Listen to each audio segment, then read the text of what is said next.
3 March আজকে যে ট্রেডটি করেছি এর লজিক হচ্ছে, আমরা যদি হিস্টোরিক্যাল ডাটাতে যাই, ঠিক 9:40-এর সময় আমি অর্ডারটা পাঞ্চ করি, পুট বাই করি। কারণ কি ছিল সেটা যদি আমরা বোঝার চেষ্টা করি অপশন চেনের মাধ্যমে, তাহলে আমরা দেখতে পাবো যে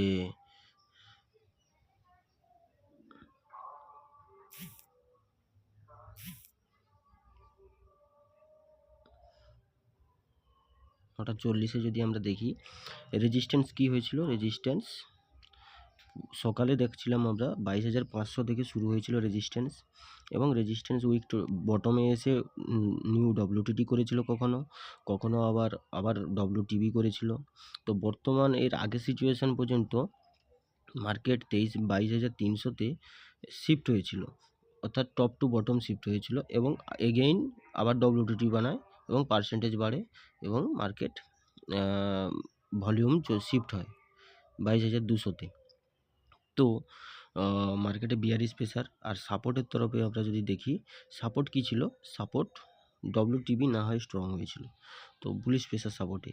তো এখন মার্কেট কোথায় চলছিল, মার্কেট চলছিল এই জায়গাতে,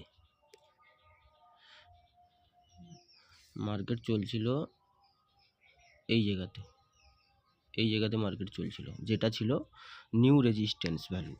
এবং এখানে ইন্ডিকেটার 3 মিনিট চার্টে ইন্ডিকেটারে একটা রেজিস্ট্যান্সও ছিল, এবং ক্যান্ডেলগুলোর সাইজগুলোও যদি দেখা যায়, এখানে উইক মানে রিজেকশন ক্যান্ডেল ছিল উপরের তরফ থেকে। তো সব দিক দিয়ে দেখতে গেলে বেয়ারিশ প্রেসার মার্কেটে ছিল, কিন্তু 22,200-তে পুট সাইড হেভি রাইটিং ছিল, দেখতে পাচ্ছেন ওয়াই হেভি ছিল। তো যার কারণে একটু ভয়ের ব্যাপার ছিল, কিন্তু রিস্কি হয়েছিল, এটি হাইলি রিস্কি নয়, রিস্কি বলা যায়, কিন্তু ট্রেডটি করা যায় ছোট্ট স্টপ লসের সাথে।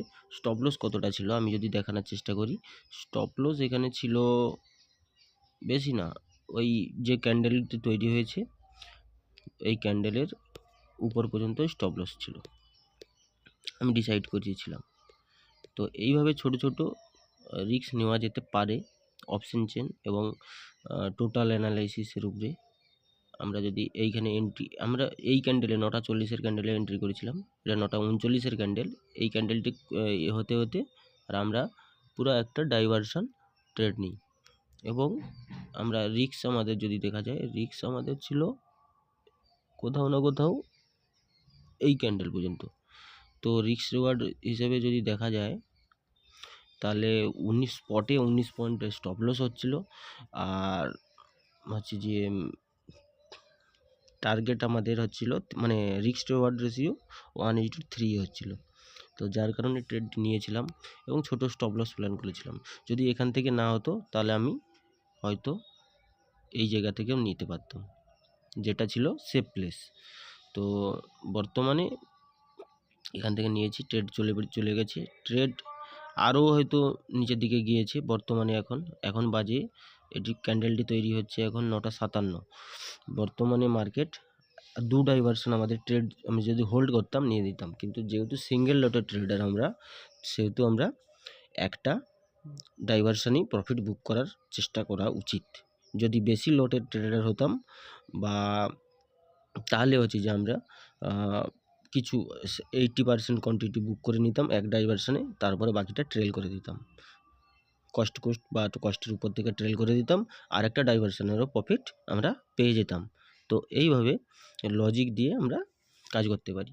হ্যাঁ, এটি ছিল হাইলি রিস্কি না, রিস্কি ছিল, নিউ রেজিস্ট্যান্স এসেছিলো এবং উপরের দিকে একটা পার্সেন্টেজও বাড়ে, 92% হয়ে আছে 22,500-তে। আমরা যদি 22,500-তে কল সাইড যদি দেখেন, তো 92% হয়ে আছে, এবং এটি ভয়ের ছিল যে রেজিস্ট্যান্স নিউ ওটিটি না তৈরি করে দেয়।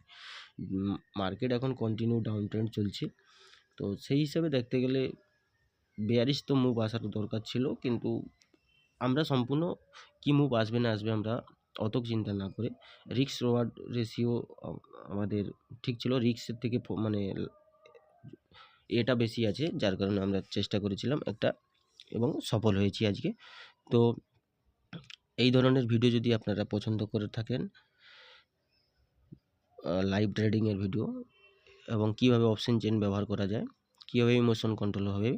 তো তাহলে চ্যানেলটিকে সাবস্ক্রাইব করবেন এবং লাইক শেয়ার সাবস্ক্রাইব করবেন। ধন্যবাদ।